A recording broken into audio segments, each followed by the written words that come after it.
அன்புக்குரியவர்களே, அஸ்ஸலாமு அலைக்கும். பிள்ளைகளை எப்படி கண்ட்ரோல் பண்றது? சொல்லுபடியே கேட்க மாட்டேங்குதுங்களே பிள்ளைங்க. எப்படித்தான் அவங்கள நாங்க வளர்க்க போறோமோ, ஆளாக்க போறோமோ, அவங்கள உருவாக்க போறோமோ, சுத்தி சூழல் எல்லாம் கெட்டு போய் கிடக்குதே. வெளியில எல்லாம் நம்முடைய பிள்ளைகளுடைய கவனத்தையும், இன்னும் சொல்ல போனா அவங்களுடைய கற்புகளையும் களவாடிடுமோ அப்படின்ற அச்சமும் பயமும் இன்னைக்கு நிறைய பெற்றோர்களுக்கு இருக்குது. நிறைய ஜமாத்தினுடைய பொறுப்பாளர்களுக்கு அந்த கவலை இருக்குது. நம்ம பிள்ளைங்க திசை மாறி போயிடுவாங்களோ, நம்ம பிள்ளைங்களுடைய சிந்தனை சிதறடிக்கப்பட்டுருமோ, தப்பான பழக்க வழக்கங்களுக்கு அவங்க அடிமையாயிருவாங்களோ என்ற அச்சம் இருக்கிறது. ஒரு சில இடங்களில் இது நடக்கவும் செய்கிறது. அன்புக்குரிய பெற்றோர்களே, அருமை சகோதரர்களே, சகோதரிகளே, நம்முடைய பிள்ளைகள் நமக்கானவர்களாக இருக்க வேண்டும். ஒழுக்கமானவர்களாக அவர்கள் உருவாக வேண்டும். மார்க்கப்பற்றும் இரையச்சமும் நிறைந்தவர்களாக அவர்கள் ஆளாக்கப்பட வேண்டும் என்றால், அதோடு மட்டுமல்லாமல் அல்லாஹ் நமக்கு தரக்கூடிய ரிசுக்கிலே பரக்கத்தை தர வேண்டும். அல்லாஹ் மக்களுக்கு மத்தியிலே நமக்கான ஒரு அங்கீகாரத்தையும் நல்லெண்ணத்தையும் ஏற்படுத்த வேண்டும். அல்லாஹ் நமக்கு தருகிற எல்லா காரியங்களிலும் அல்லாஹ் நிவாரணத்தை தர வேண்டும். நோய் இல்லாத நல்வாழ்வை கிடைக்கப்பெற வேண்டும் என்று இத்தனை கோரிக்கைகளோடு யார் யாரெல்லாம் நாம் ஏங்கி கொண்டிருக்கிறோமோ எல்லாருக்குமான ஒரு 5 செய்தியை இந்த காணொலியிலே சொல்ல போகிறேன். இந்த 5 செய்திகளை நாம் வாழ்க்கையிலே கடைபிடிப்பையானால் நிச்சயமாக மேலே சொல்லி அத்துணை காரியங்களையும் அல்லாஹ் நிறைவேற்றி தருவதற்கு போதுமானவன். முதல் விஷயம் என்ன அப்படின்னா, நம்முடைய பிள்ளைகளை பொறுத்தவரை சிறந்த பிள்ளைகளாக அவர்கள் உருவாக வேண்டும். அவர்கள் நாளைய நம்பிக்கையாக நமக்கான வாழ்க்கையிலும் சரி, இபாதத்திலும் சரி, அல்லாஹ்வை நெருங்குவதிலும் சரி முன்னணியில் இருக்கக்கூடியவர்களாக இருக்க வேண்டுமையானால் அவர்களுக்கு சிறு வயதிலிருந்தே மார்க்கப்பற்றை, அல்லாஹ் ரசூலை, அவனை நினைப்பதனுடைய அவசியத்தை, அல்லாஹ்வை திக்ர் செய்யக்கூடிய வழிமுறைகளை, ஆன்மீக ரீதியான விஷயங்களை, அதாவது மார்க்க ரீதியான விஷயங்களை கொஞ்சம் கொஞ்சமா அவங்களுக்கு கொடுத்துக்கிட்டே இருக்கணும். அது இருக்கிற நிச்சயமாக அவர்களை வழி தவறாமல் காப்பாற்றும். நீங்க இன்னைக்கு இருக்கக்கூடிய மோட்டிவேஷனல் ஸ்பீக்கர்ஸ் என்று சொல்லக்கூடிய தன்னம்பிக்கை தரக்கூடிய பேச்சாளர்கள் எல்லாம் பலர் சொல்லக்கூடிய விஷயம் என்னன்னா, ஆன்மீகம் கொடுத்து உருவாக்கப்படுகிற, ஆன்மீகத்தோடு கலந்த நிலையிலே உருவாக்கப்படக்கூடிய பிள்ளைகள் நிச்சயமாக நாளைய காலத்தில் வழி தவற மாட்டார்கள். அவர்கள் கெட்டு போய் விட மாட்டார்கள். அவர்கள் கூடாத இடத்துக்கு போயிட மாட்டாங்க. செய்யக்கூடாத காரியத்தை கண்டிப்பா செஞ்சிட மாட்டாங்க. காரணம், சின்னதுல இருந்தே அவர்களுக்கு மார்க்கம் போதிக்கப்பட்டிருக்கு. இறைவனுடைய பக்தியும் இறைவனுடைய நினைப்பும் அவர்களுக்கு ஊட்டப்பட்டு கொண்டே இருந்திருக்குது. அதனால நிச்சயமா அவங்க வழி தவற மாட்டாங்க என்று சொல்லி தருவதை பார்க்கிறோம். எனவேதான் ரசூலுல்லாஹ் சொன்னாங்கங்க, உங்க பிள்ளைக்கு 7 வயசு ஆச்சுன்னா தொலை சொல்லுங்க அப்படின்னா.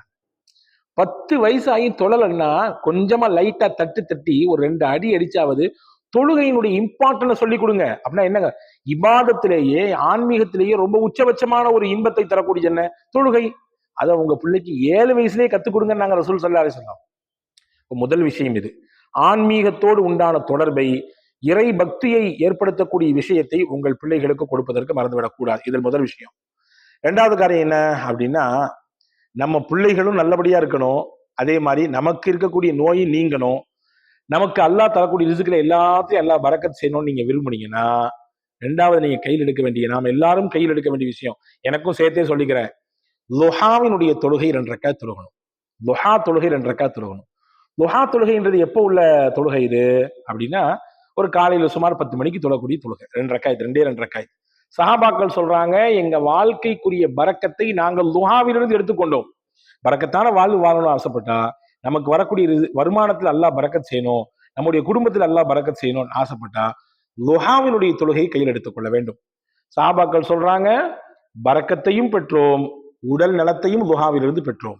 2வதாச்சா. 3வது விஷயம் என்ன அப்படின்னா, திருக்குரான் ஓதுவதை நாம் வழமையாக்கிக் கொள்ள வேண்டும். திலாவத்துல் குர்ஆன் என்பது என்றாவது ஒரு நாள், வாரத்தில் ஒரு நாள், அல்லது மாசத்தில் ஒரு நாள், அல்லது வருடத்தில் தினசரி சில பக்கங்கள் நாம் திருக்குரான் ஓத வேண்டும். இதன் வழியாக அல்லாஹ் நமக்கு நிவாரணத்தையும் தருவான், மக்களுக்கிடையில அங்கீகாரத்தை தருவான், நம்முடைய வாழ்க்கையிலே பரக்கத்தை தருவான். முக்கியமாக நம்முடைய பிள்ளைகளின் வாழ்க்கையை சீர்திருத்தத்தோடு சிறப்பான முறையில் எதிர்காலத்தோடு அல்லாஹ் அமைத்து கொடுப்பான். இது 3வது விஷயம். ஏன்னா ரசூலுல்லாஹ் சொன்னாங்க, வணக்க வழிபாடுகளில் செய்யக்கூடியவர்களேயே ஆக உச்சபட்சமான மனிதர் யார் தெரியுமா? யார் அதிகமாக திருக்குரான் ஓதுகிறாரோ அவர்தான். திருக்குரான் என்பது பரக்கத்திற்குரிய வேதம். அதுல ஏதாவது சந்தேகம் இருக்கா? நிச்சயமா கிடையாது. அந்த பரக்கத்துக்குரிய வேதம் அதிகமா நம்ம ஓதுனா நமக்கு அல்லாஹ் பரக்கத்தை தருவான். இது 3வது பாயிண்ட். 4வது பாயிண்ட் என்ன அப்படின்னா, அதிகமான முறையில் அல்லாவை திக்ரு செய்ய வேண்டும். காலை மாலையினுடைய திக்ரை குறைந்தபட்சம் காலை மாலை அல்லாவை நினைவு கூறுவதை ஏதாவது குறிப்பிட்ட சில வார்த்தைகளை வைத்துக் கொள்ள வேண்டும். சுபான் அல்லா, அல்ஹம்துலில்லாஹ், அல்லாஹ் அக்பர், லா இலாஹ இல்லல்லாஹ், லா ஹவ்ல வலா குவத்த இல்லா பில்லாஹ், ஹஸ்பி அல்லாஹு நிஅமல் வக்கீல்.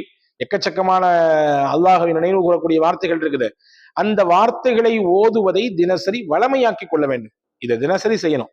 இது 4வது பாயிண்ட். இதை செய்வதன் மூலமாக உங்கள் பிள்ளைகளுடைய எதிர்காலமும் சிறப்பாக இருப்பதற்கு வாய்ப்பு இருக்கிறது. நமக்கான தேவைகள் நிறைவேறும், நம்முடைய கஷ்டங்கள் நீங்கும், நம்முடைய நிவாரணத்தை இது பெற்று தரும். 5வது விஷயம், முக்கியமான விஷயம் என்னன்னா, சதக்கா செய்வதை தினசரி உங்களுக்குரிய வளமையான விஷயத்தில் ஒன்றாக வைத்துக் கொள்ள வேண்டும். ஏதோ கொஞ்சமோ நெஞ்சமோ கொஞ்சோண்டு சதக்கா அல்லது நம்மால் முடிந்த வகையில் தான தர்மம் செய்வதை தொடர்ச்சியாக வளமையாக வைத்துக் கொள்ள வேண்டும். இந்த ஏன்னு கேட்டீங்கன்னா, ரசூல் ஸல்லல்லாஹு அலைஹி வஸல்லம் சொன்னாங்க, யார் ஒருவர் சதக்கா தருகிறாரோ, தான தர்மம் செய்கிறாரோ, ரத்துல் பலா, என்னென்ன தீங்கெல்லாம் இருக்க எல்லாத்தையும் அந்த சதக்கா தடுத்துரும். எல்லாத்தையும் அதை தடுத்து நிப்பாட்டும். கெட்ட மரணத்தை தடுக்கும். உங்களுக்கு வர இருக்கக்கூடிய நஷ்டத்தை, கேடுகளை எல்லாம் தடுத்து நிப்பாட்டக்கூடிய ஆற்றலை அல்லாஹ் சதக்காக வைத்திருக்கிறான். ஆக இந்த 5 காரியத்தையும் தொடர்ச்சியா ஒவ்வொருத்தரும் தன்னுடைய வாழ்க்கையில பின்பற்றினால், குறிப்பாக பெற்றோர்கள் நீங்கள் கடைபிடித்தால், தாய்மார்கள் நீங்கள் கடைபிடித்தால், உங்களுடைய பிள்ளைகள் நீங்கள் எதிர்பார்க்கக்கூடிய விதத்திலே சிறப்பு மிகுந்தவர்களாக, மார்க்கப்பட்டவர்களாக, இறை அச்சம் பெற்றவர்களாக, தப்பான விஷயத்தை எதிலையுமே தொற்றாதவங்களாக, தப்பான வழிக்கு எந்த காலத்திலும் போயிடாதவங்களாக அவங்க உருவாகவாங்க. மட்டுமல்லாம நம்முடைய தேவைகள் நிறைவேறும், நம்முடைய கஷ்டங்கள் நீங்கும், நம்முடைய ஹாஜாத்துகள், நம்முடைய நோய் நிவாரணங்கள் கிடைக்கும், நம்முடைய கிடைக்கக்கூடிய வாழ்வாதாரத்திலே அல்லாஹ் பரக்கத்தை தருவான். இது நான் சொல்லலைங்க. ஹஜ்ரத் சய்யிதுனா ரசூலுல்லாஹி ஸல்லல்லாஹு அலைஹி வஸல்லமோடு இருந்த சஹாபி, குர்ஆனினுடைய முழுமையான ஞானம் பெற்றவர் என்று அறிமுகப்படுத்தப்பட்ட சையதுனா அப்துல்லா இப்னு அப்பாஸ் ரலியல்லாஹு சொல்றாங்க. என்ன சொல்றாங்கன்னு அந்த வார்த்தையை நீங்க கேளுங்க. இன்னலில் ஹஸனாத்தி நூரன் ஃபில் வஜ்ஹி. நன்மைகளை யார் ஒருவர் அதிகம் அதிகம் செய்ய துவங்குகிறாரோ, அல்லாஹ் அவருடைய முகத்திலே ஒரு தேஜஸை கொடுத்து விடுவான், ஒரு ஒளியை கொடுத்து விடுவான். நூரன் ஃபில் கல்வி. இறுகிய உள்ளமாக அவருடைய உள்ள இருக்காது, பிரகாசமா இருக்கும். குழப்பம் வராது அவருக்கு. அடிக்கடி அவர் தடுமாற மாட்டார், அவருடைய உள்ளம் பிரகாசமா இருக்கும். அதே மாதிரி அல்லாஹ் அவருடைய வாழ்வாதாரத்திலே பரக்கத்தை கொடுப்பான். பதனி, அவருடைய உடலிலே அல்லாஹ் நிலையான ஆரோக்கியத்தை தருவான், நல்ல சக்தியை கொடுப்பான், ஆற்றலை கொடுப்பான். முக்கியமா சொன்னாங்க, மனிதர்களுடைய மத்தியிலே இவரை குறித்து உண்டான நல்ல எண்ணத்தை அல்லாஹ் ஏற்படுத்தி விட்டுருவான்.